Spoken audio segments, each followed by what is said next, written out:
بسم اللہ الرحمن الرحیم۔ السلام علیکم سامعین، کتاب بات کر کے دیکھتے ہیں۔ مصنف سراج احمد تنولی، انٹرویو شمیلہ حسین، آواز مجید احمد جئی۔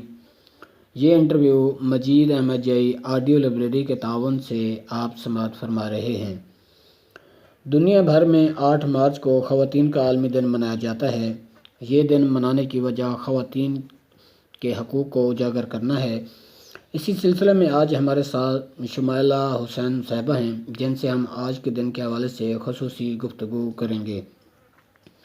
یہ اردو ادب میں بطور محققہ، مصنفہ اور شاعرہ اپنی جگہ بنانے میں کوشاں ہیں، ساتھ ساتھ درس و تدریس کے شعبے سے منسلک ہیں، میڈیا سے وابستہ رہ چکی ہیں، لہذا صحافت کا تجربہ بھی رکھتی ہیں۔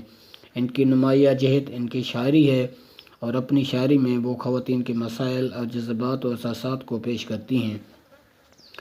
آئیے ان کی زندگی کے مختلف پہلوؤں کے حوالے سے ان سے بات کرتے ہیں۔ اپنی ابتدائی زندگی کے بارے میں بتائیں۔ جی، میری پیدائش اور ابتدائی تعلیم ضلع رحیم جارکھاں کے قصبے امین آباد میں ہوئی۔ پرائمری کلاس میں تھی تو ہم خانیوال کی تحصیل میاں چنوں میں آن بسے۔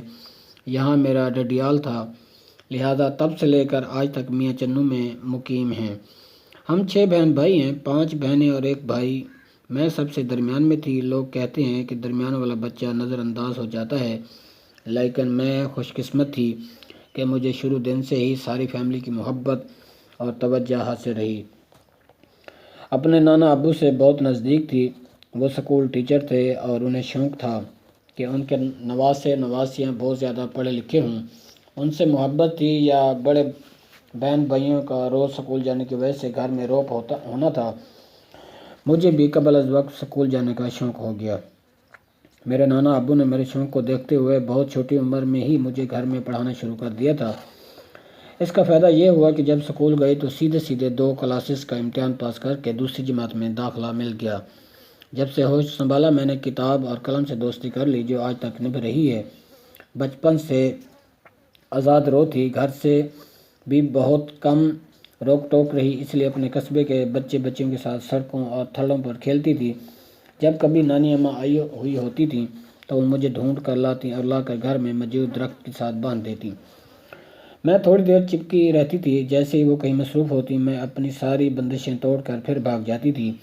اپنے آپ سے بہت باتیں کیا کرتی تھی، کہانیاں گھڑتی تھی، ایکٹنگ کا شوق تھا، گانے خود سے بنا کر گاتی تھی، اور جب کبھی پکڑی جاتی تو جنیب جایا کرتی تھی۔ سکول اور خاندان میں ہمیشہ اچھے طالب علم اور اچھی بچی کے طور پر شہرت رہی۔ میری ہمیشہ سے خواہش رہی کہ میرے ارد گرد لوگ مجھ سے تنگ نہ ہوں، اس لیے ضد نہیں کرتی تھی اور شرارتیں بھی بہت کم کی۔ عزت نفس کا احساس بہت مضبوط تھا میرے اندر، سو اپنی ذرا سی بے عزتی بھی نہیں ہونے دیتی تھی۔ خود سے بہت محبت رہی، ہمیشہ اس لیے شیشہ بہت دیکھا کرتی تھی۔ ابھی بھی میرا ماننا ہے کہ عزت نفس کی قیمت پر کوئی بھی رشتہ استوار نہیں ہو سکتا۔ تعلیم کے بارے میں کچھ بتائیں۔ جیسا کہ میں نے پہلے کہا کہ ابتدائی تعلیم امین آباد کے مڈل اسکول سے حاصل کی تھی، پھر میاں چنوں آ گئے اور باقی کی تعلیم BA تک میاں چنوں میں ہی رہ کر حاصل کی۔ MA اور MPhil اردو بہاؤالدین ذکریہ یونیورسٹی ملتان سے کیا، اور اب PhD علامہ اقبال اوپن یونیورسٹی سے کر رہی ہوں۔ گھر کے حالات کچھ اچھے نہیں تھے، تو میرے استاذہ نے میرا بہت ساتھ دیا کہ ان کے نزدیک میں ایک باصلاحیت اور اچھی طالب علم تھی۔ اس حوالے سے خود کو خوش قسمت مانتی ہوں۔ شمیلہ حسین کی 2 جملوں میں تعریف کیسے کریں گی؟ اپنی مرضی سے جینے والی، زندہ دل، حساس، حوصلہ مند خاتون، اور کبھی ہمت نہیں ہارتی، کیونکہ عورت ہونے کو کبھی اپنی کمزوری نہیں سمجھتی، اور عورت کارڈ بھی کہیں استعمال نہیں کرتی۔ آپ نے لکھنے کا آغاز کب سے کیا؟ لکھنے کا آغاز تقریباً 8ویں جماعت سے کیا۔ میرے بھائی کو شاعری کا شوق تھا، وہ ہمارے شہر کے چند شعراء کے ساتھ اٹھتے بیٹھتے، ان سے عروض کا فن سیکھتے تھے اور گھر آ کر مجھے سکھانے بیٹھ جاتے تھے۔ اس کا اثر یہ ہوا کہ میں نے بھی شعر کہنا شروع کر دیے، پھر نظمیں لکھا کرتی تھی، لیکن میری بڑی بہن اور بھائی کو معلوم تھا کہ میں یہ شوق رکھتی ہوں۔ آپ کا لکھا پہلی بار کس پلیٹ فارم سے شائع ہوا؟ ہمارے شہر کے ایک اخبار میں غزل شائع ہوئی تھی، اس وقت میں میٹرک میں تھی۔ اس کے بعد کالج میگزین اور یونیورسٹی میگزینز میں بھی چھپتی رہی۔ ابھی تک کتنی کتابیں شائع ہوئیں اور کون کون سی اور کس نام سے؟ ابھی تک میری 2 کتابیں شائع ہوئی ہیں۔ پہلی کتاب اردو ڈرامے کے نمائندہ نسائی کردار اور دوسری کتاب سرائکی دانش کے ساتھ مکالمہ۔ پہلی کتاب میرا ایم فل کا تحقیقی مقالہ ہے اور دوسری کتاب سرائکی زبان کے شاعروں اور ادیبوں کے انٹرویوز کا مجموعہ ہے جو مختلف اخباروں میں چھپتے رہے اور مختلف لوگوں نے کیے۔ کتنی کتابیں زیر طباع ہیں؟ میں اپنی نظموں کا مجموعہ ترتیب دے رہی ہوں، امید ہے جلد ہی شائع ہو جائے گا۔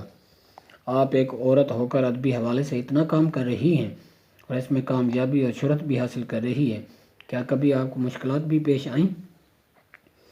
دیکھیں، لکھنا وحید کام ہے جو آپ ہر حال میں کر سکتے ہیں۔ ہم سے پہلے دور کی عورتیں اپنا نام بدل کر چھپ چھپا کر بھی لکھتی رہیں اور ان کا کام منظر عام پر بھی آیا۔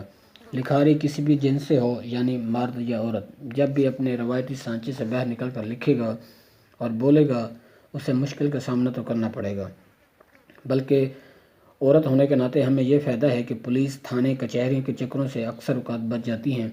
ہاں، اگر کوئی بات تکلیف دیتی ہے تو وہ یہ ہے کہ آپ کے کام پر کسی اور کی مہر لگا دی جائے۔ آپ سوچ سکتی ہیں، آپ لکھ سکتی ہیں، بولڈ لکھ رہے ہیں اور سر عام اپنے الفاظ کو قبول بھی کرتی ہیں، تو آپ کے الفاظ پر کسی اور کی چھاپ لگا دی جاتی ہے۔ یہ بہت تکلیف دہ امر ہے۔ مجھے یاد ہے جب ایم اے کے دور میں نے تخلیقی نثر کی کلاس میں ایک افسانہ لکھا اور پیش کیا تو میری ایک کلاس فیلو نے مجھے کہا کہ تمہیں شرم نہیں آتی اتنا کھلا لکھتے ہوئے؟ تمہارے ابو پڑھیں گے تو کیا سوچیں گے؟ میں نے تب بھی یہ جواب دیا تھا کہ میں تو سچ بول رہی ہوں، اگر یہ غلط ہو تو میں ان سے شرمندہ ہوتی۔ اسی طرح ہر بار مجھے میری نظموں کی بولڈنس پر ٹوکا گیا۔ 1-2 بار مختلف رسائل میں چھپنے کو بھیجی تو کہا گیا کہ یہ ضرورت سے زیادہ تلخ اور کھلی ڈلی نظمیں ہیں، وہ نہیں چھپ سکتے۔ ایسے میں سب سے پہلے شاہ محمد مری صاحب نے اپنے رسالے سنگت میں میری نظموں کو جگہ دی۔ اس کے بعد ڈاکٹر انوار احمد نے پیلو میں وہ نظمیں شائع کیں جنہیں کوئی اور کبھی نہ چھاپتا، اور وہ نظم جسے پاکستان میں کوئی بھی شائع کرنے کی ضرورت نہ کرتا، اشر نجمی نے اس بات میں انہیں شائع کیا۔ اب ان نظموں میں یا افسانوں میں ایسا کیا تھا جو کوئی چھاپنا نہیں چاہتا تھا؟ ان میں عورت سے جڑے تلخ حقائق ہیں، معاشرتی روایت پر سوال ہے، صنفی امتیاز کے خلاف آواز اٹھائی گئی ہے، اور انفرادی و مجموعی سطح پر جس کرب سے عورت گزرتی ہے اس کا اظہار ہے جو آج بھی قابل قبول نہیں ہے۔ آج دنیا بھر میں خواتین کا عالمی دن منایا جا رہا ہے۔ خواتین کا عالمی دن منانے کا مقصد کیا ہے؟ اس دن کو منانے کا آغاز کب اور کس نے کیا؟ خواتین کے عالمی دن کی کڑی جا کر نیو یارک میں 1908 عیسوی میں چند باہمت عورتوں کے احتجاج سے جڑتی ہے۔ وہ کم اجرت پر کام کرنے کے خلاف آواز اٹھانے آئی تھیں۔ انہیں صنفی امتیاز سے چھٹکارا چاہیے تھا اور ووٹ کا حق بھی۔ شروع میں اسے سالانہ دن کے طور پر منایا گیا اور میری معلومات کے مطابق 28 فروری کو اس کے لیے مختص کیا گیا تھا۔ 1917 عیسوی کے سوشلسٹ انقلاب کے بعد متحدہ روس میں اسے 8 مارچ کو منایا جانے لگا اور 1975 عیسوی میں اقوام متحدہ نے اسے عالمی سطح پر منانے کی منظوری دی۔ اس دن کو منانے کا مقصد عورت کی مساوی حیثیت کا پیغام ساری دنیا میں پہنچانا ہے، عورت کی مرد کے شانہ بشانہ جدوجہد کا اعتراف کر کے خراج تحسین پیش کرنا اور بطور انسان معاشرے میں اس کے کردار کا اعادہ کرنا بھی ان مقاصد میں شامل ہے، اور میرے خیال میں یہ پیغام خود عورت کو بھی اس کے مقام اور مرتبے کی یاد دہانی دلانے کے لیے اہم کردار ادا کرتا ہے۔ عورت کا مشرقی اور مغربی معاشرے میں حقوق اور کردار کے حوالے سے تقابل کس طرح سے کرتی ہیں آپ؟ دونوں معاشروں میں کچھ مثبت اور کچھ منفی پہلو ہیں۔ ہم یہ نہیں کہہ سکتے کہ مشرق میں عورت کو دیوی بنا کر اس کی پوجا کی جاتی ہے، اور یہ بھی نہیں کہہ سکتے کہ مغرب میں عورت کوئی مثالی حیثیت میں جی رہی ہے۔ مشرقی معاشروں میں عورت اگر متمول گھرانے سے ہے اور اس کے نفقے کی ذمہ داری اٹھانے والے تمام رشتے اپنے فرائض میں کوتاہی نہیں کر رہے تو اس پر ذمہ داری صرف گھر سنبھالنے کی رہ جاتی ہے، جو کسی حد تک خوش آئندہ ثابت ہوتا ہے۔ لیکن اگر آپ لوئر کلاس یا لوئر مڈل کلاس کی عورتوں کو دیکھیں تو وہ مزدوری اور گھر کی ذمہ داری دونوں طرح سے کام کرتی ہیں۔ اس سے اس مزدوری کا معاوضہ بھی عموماً کم ملتا ہے اور تھوڑی ذمہ داری بھی ادا کرنا پڑتی ہے۔ گھر کے مرد کو صرف کمانا ہے، باقی معاملات عورت سنبھالتی ہے۔ مغرب نے ایک عرصے کی محنت کے بعد اس حد تک ترقی کی ہے کہ اب گھر میں ہر فرد کمانے کی پوزیشن میں ہوتا ہے۔ مرد اور عورت گھر میں برابر سنبھالتے ہیں۔ صرف مرد کما کر ہڈیاں نہیں گھساتا اور نہ ہی عورت دوہری ذمہ داری میں وقت سے پہلے بوڑھی ہونے لگتی ہے، بلکہ وہاں کی عورت کو قانونی حوالوں سے بہت تحفظ حاصل ہے۔ گھریلو تشدد اور جنسی ہراسانگی کے خلاف قانون سازی کی گئی ہے اور مشرق کی نسبت وہ عورت زیادہ مضبوط اور طاقتور ہے۔ یہ انٹرویو مجید احمد جئی آڈیو لائبریری کے تعاون سے آپ سماعت فرما رہے ہیں۔ آواز مجید احمد جئی کی ہے۔ مختلف تہذیبوں کے حوالے سے عورت کے حقوق اور کردار کا اگر تقابلی جائزہ لیا جائے تو عورت کس تہذیب میں ممتاز حیثیت رکھتی ہے؟ کتابوں میں پڑھا ہے کہ پدرسری نظام سے قبل دنیا میں مدرسری نظام رائج تھا، جس میں عورت کو بنیادی اہمیت حاصل تھی۔ جائیداد اور وراثت کی منتقلی بھی عورت کے ذریعے اگلی نسل تک ہوتی تھی۔ جب تک مرد عورت کا بچہ پیدا کرنے کے معاملے کو حل نہیں کر پاتا، تب تک وہ عورت کو خدا اور دیوی کا اوتاد سمجھتا رہا۔ مورخین کہتے ہیں دنیا میں زراعت کی ابتدا بھی عورت سے ہوئی۔ دنیا کے تمام زمینی مذاہب میں آپ دیووں کو مرکزی حیثیت میں دیکھتے ہیں، جبکہ آسمانی مذاہب مرد کی بالادستی اور مرکزی حیثیت کو مسلم کرتے ہیں۔ اور پدری نظام کی تاریخ تو مختلف تہذیبوں سے مل جاتی ہے۔ مدرسری نظام کے متعلق زیادہ تر قیاس آرائیوں پر ہی بات کی جاتی رہی ہے۔ مغربی معاشرے میں عملی کاموں میں عورت کا استحصال اور مرد کے مقابلے میں کم تر حیثیت، اور دوسری طرف عالمی دنیا کے موقع پر اس کے حقوق کا علم بردار بننا، کیا یہ کھلا تقاضا نہیں ہے؟ دیکھیں، ایک تو ہم میں سے بہت کم لوگ مغربی معاشرے میں جا کر رہتے ہیں، اس لیے ایسی باتیں میرے نزدیک ایسے ہی ہے جیسے میں نے بچپن میں کہانیاں سنی تھی کہ ایک دفعہ کا ذکر ہے، ایک تھا بادشاہ۔ یہ ٹھیک ہے کہ میڈیا کے ذریعے ہم تک جو کچھ پہنچتا ہے اس میں مثبت منفی دونوں طرح کی خبریں ہوتی ہیں۔ اب وہاں عملی طور پر عورت کو برابری کے تمام حقوق ملے یا نہیں مل گئے ہیں تو ان کا استعمال کس حد تک مثبت ہے؟ عورت وہاں کمتر ہے یا برتر؟ باتیں کیا ہیں اور عمل کیا ہے؟ وہ دور کے ڈھول ہیں، وہاں بجنے دیں۔ ہمیں ضرورت ہے تہذیبی نرگسیت سے چھٹکارا پانے کی۔ ہم ہمیشہ انہیں برا بھلا کیوں کہتے ہیں؟ یہ کیوں نہیں سوچتے کہ ان کے مقابل کوئی مثالی نمونہ لا کھڑا کریں؟ مجھے تو یہ سوال ہمارے معاشرے کے تقاضات کا زیادہ عکاس معلوم ہوتا ہے۔ ہمیں اپنے گربان میں جھانکنا چاہیے۔ موجودہ دور میں مصنوعات کی خرید و فروخت کے لیے عورت کو برہنہ کر کے قومی و بین الاقوامی میڈیا پر اس کی تاشیر کرنا اور اسے عورت کی آزادی قرار دینا معاشرے میں کیا نتائج پیدا کرتا ہے؟ میں اس رجحان کی ہمیشہ سے مخالف رہی ہوں۔ بنیادی طور پر عورتوں کے حقوق کی تنظیمیں عورت کو انسان سمجھنے جانے کے حق میں چلائی گئی تھیں۔ اس طرح میڈیا کمرشلائز کرتا ہے تو وہ سارا مقصد ہی فوت ہو جاتا ہے۔ چند روز قبل ایک کمرشل نظر سے گزری جس میں کھلاڑی خواتین کو کھیل کے دوران بالوں سے پاک بازو دکھانے کی طرف راغب کیا جا رہا تھا۔ ریزر کی کمرشل میں شیو کیے ہوئے چہرے کے پیچھے سے ایک حسینہ اس پر فدا ہوتی ہوئی دکھانا بھی خاصا مضحکہ خیز معلوم ہوتا ہے۔ معاشرے پر یہ چیزیں اتنا برا اثر ڈالتی ہیں۔ ایک استاد ہونے کے ناطے میں بچوں میں ان کا اثر دیکھتی ہوں۔ عورت کو سر سے پیر تک مصنوعی بنا کر پیش کرنا تاکہ اس کے فیلوز اس کی خوبصورتی سے متاثر ہوں۔ اسی طرح مردوں کا ایسا پرفیوم یا انڈر گارمنٹس کی کمرشل میں عورت کا لبھانے کا واضح تاثر نوجوانوں کو انہی چیزوں میں الجھا کر رکھ دیتا ہے۔ رنگ گورا نہیں تو آپ اس قابل نہیں کہ کوئی آپ سے بات کرے، آپ کا اچھا رشتہ آئے یا پھر آپ کو اچھی جاب ملے۔ لڑکی کو مایوس اور پریشان دکھانا اور پھر ایک دم سے رنگ گورا کرنے کی کریم آپ کے تمام مسائل کا حل پیش کر دیتی ہے۔ ایسا دکھا کر آپ اپنی نسلوں کو یہ پیغام دیتے ہیں کہ تعلیم، تربیت، محنت اور قابلیت سب کچھ کسی کام نہیں آتے، لیکن آپ کا سر سے پیر تک پیسٹری ہونا آپ کے راستے کی تمام رکاوٹیں دور کر سکتا ہے۔ پھر ایسی کمرشلز میں بطور ماڈل پیش کی جانے والی لڑکیاں بھی ایک ڈمی کے طور پر سامنے رکھے جانا قابل افسوس ہے۔ تاریخ اسلام میں عورت کا سیاست، معیشت اور سماجی حوالے سے کیا کردار ہے اور مغرب اسے کس طرح سے منفی نظر سے پیش کرتا ہے۔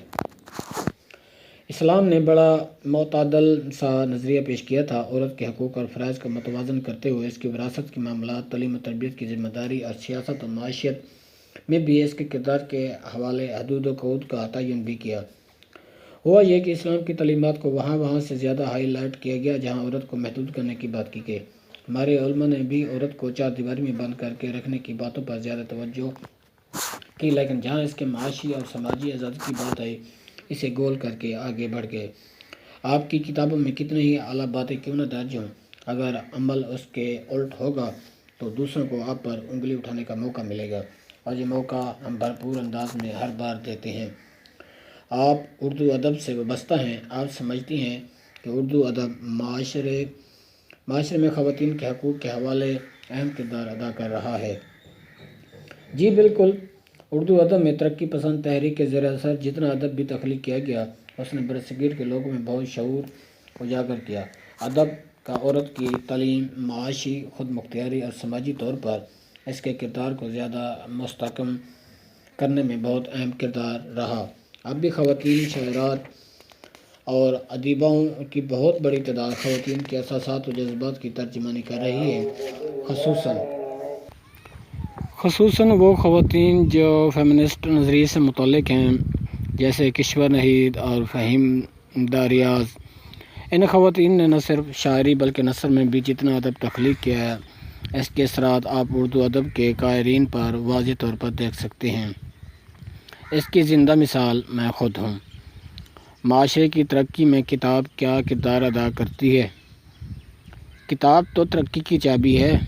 اچھی کتاب تو جو سکھاتی ہے وہ الگ بات ہے، بری کتاب بھی آپ کو اچھے برے کا فرق سکھا کے جاتی ہے۔ دیکھیں، دنیا کے تمام تر علوم کتاب کے ذریعے ہی اگلی نسلوں تک پہنچے ہیں اور آگے بھی پہنچتے رہیں گے۔ مذہب اور اخلاقیات بھی کتابوں کے ذریعے ہی ہم تک آئے، محفوظ رہے اور ابھی تک حیات ہیں۔ ترقی کا پہلا اور اس کے بعد ہر زینہ کتاب کے علاوہ کیا ہو سکتا ہے؟ ٹھیک ہے، اب انٹرنیٹ معلومات پوری دنیا میں پہنچانے کا ذریعہ ہے، لیکن انٹرنیٹ پر بھی موجود مواد کتاب ہی سے آتا ہے۔ ہمارے ہاں اس کی اہمیت کا احساس پوری طرح راسخ کرنا بہت ضروری ہے، کیونکہ ہم اپنے بچپن میں کتاب کے کلچر سے زیادہ جڑے ہوئے ہوتے تھے۔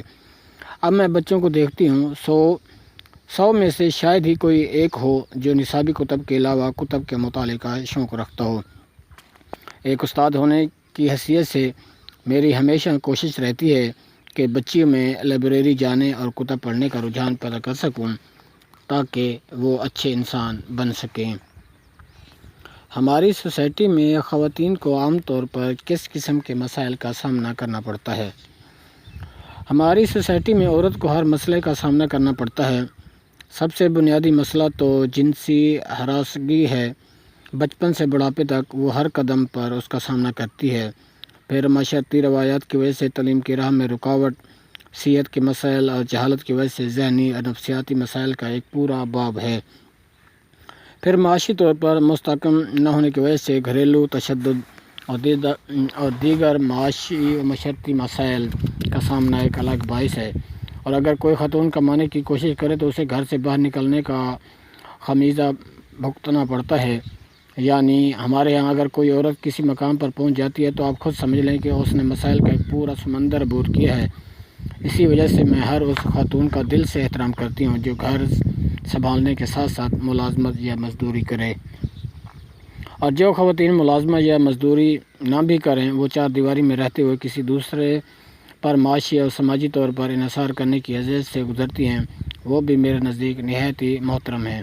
اور میری خواہش ہے کہ پاکستان بھی عورت کی معاشی خود مختاری کے سلسلے میں دنیا کے ترقی یافتہ معاشروں کی فہرست میں نظر آئے۔ بہت افسوس ہوتا ہے جب کسی بھی کام کرنے والی خاتون کو بد کرداری اور با کرداری کے ترازو میں تولا جاتا ہے۔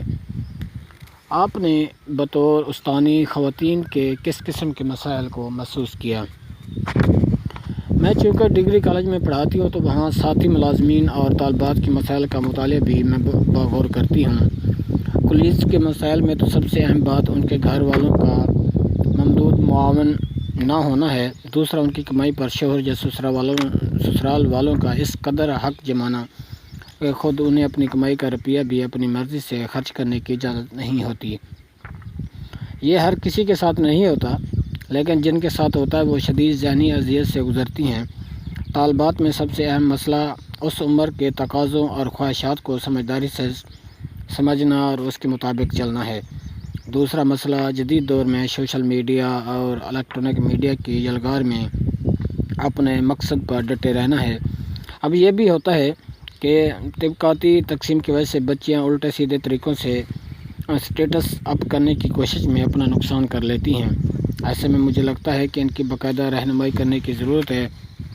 ہمارے ہاں اسٹوڈنٹ کونسلنگ والے بھی انہیں گناہ و ثواب کے معاملات میں الجھا کر ڈرانے کی کوشش کرتے ہیں، جبکہ اصل بات یہ ہے کہ ان کے مسائل کو سمجھ کر ان کے ذہن اور ماحول کے مطابق انہیں اپنے راستے آسان بنانے کی راہ دینا بہت ضروری ہے۔ طالبات کے والدین سے جب ملاقات ہوتی ہے تو اکثر کا خیال ہوتا ہے تعلیم یافتہ بچی کا رشتہ اچھی جگہ ہو جائے گا۔ بہت کم لوگ یہ سمجھتے ہیں کہ بچے کو معاشی طور پر خود مختار کرنا ان کے اچھے نصیب کے لیے سب سے زیادہ ضروری ہوتا ہے۔ اس سلسلے میں سکول اور کالجز میں نصاب میں بنیادی تبدیلیاں کرنے کی بھی بہت ضروری ہے۔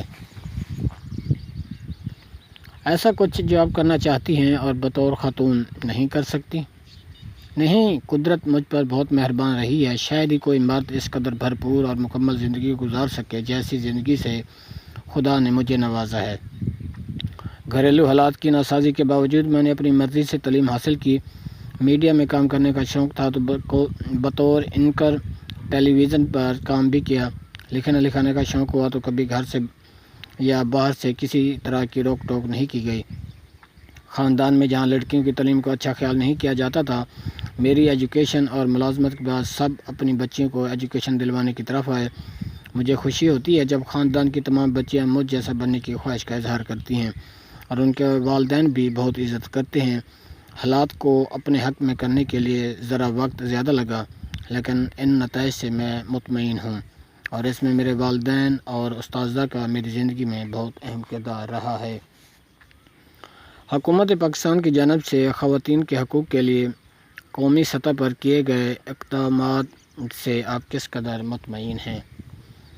اب تک کی تمام پالیسیز بہت اچھی رہیں۔ تعلیم، صحت اور تحفظ کے سلسلے میں بنائے جانے والے قوانین کی بھی تعریف ہی کروں گی، لیکن اب حکومت کو چاہیے کہ اگلا قدم ان کے بہتر طور پر اطلاق کی طرف اٹھائیں۔ سیکورٹی اداروں میں کرپشن اور ہراساں کرنے کے معاملات کو حل کرنے کے بعد ہی خواتین اپنے حقوق کے لیے سامنے آ سکیں گی۔ موجودہ دور میں عورت کے استحصال اور منفی استعمال کا ذمہ دار کون ہے، اور اس کی روک تھام کے لیے ہم کیا کردار ادا کر سکتے ہیں؟ اس میں ہم سب قصوروار ہیں۔ عورت خود کو کمزور سمجھتی ہے، خود کو شوپیش بنا کر پیش کرتی ہے اور اپنی کم تر حیثیت پر راضی برضا ہو کر زندگی گزار دیتی ہے۔ مرد ہر رشتے میں خود کو بالا تر سمجھ کر عورت کو کم تر مخلوق جان کر مزید دباتا ہے۔ حکومتیں بل پاس کرتی ہیں، تعلیم کے مواقع دیتی ہیں، نوکریاں دیتی ہیں، لیکن نصاب میں یہ شعور نہیں دیتی کہ اپنے حقوق اور فرائض کو پہچان کر معاشرے کا کارآمد پرزہ کس طرح بننا ہے۔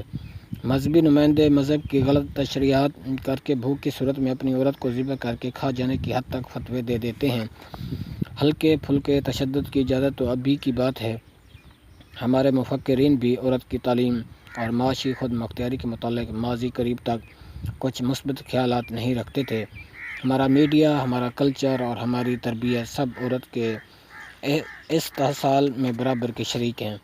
اس بگاڑ کو دور کرنے کے لیے ہر شخص کو انفرادی سطح پر اپنی اصلاح کی ضرورت ہے۔ یہ انٹرویو مجید احمد جئی آڈیو لائبریری کے تعاون سے آپ سماعت فرما رہے ہیں۔ آواز مجید احمد جئی کی ہے۔ آج کے خصوصی دن کی مناسبت سے آپ خواتین کو کیا پیغام دینا چاہیں گی؟ خود کو کمزور نہ سمجھیں، ایک دوسرے کے آگے بڑھنے میں مدد کریں، اور وہ بات جو مشہور ہو چکی ہے کہ عورت کی دشمن ہے، اس کو غلط ثابت کریں تاکہ مجموعی طور پر ایک اچھا معاشرہ تشکیل دینے میں خواتین بھرپور کردار ادا کر سکیں۔ روزنامہ سرگرم نیوز کے لیے کیا پیغام دیں گی؟ سچ کا ساتھ دیں، نفرتوں کو مٹانے میں قلم کی طاقت کو مثبت طور پر استعمال کرتے رہیں، اور ایسے ہی لکھنے والوں کی آواز بنے رہیں۔ یہ انٹرویو مجید احمد جئی آڈیو لائبریری کے تعاون سے آپ سماعت فرما رہے تھے۔ آواز مجید احمد جائی کی تھی۔ اللہ حافظ۔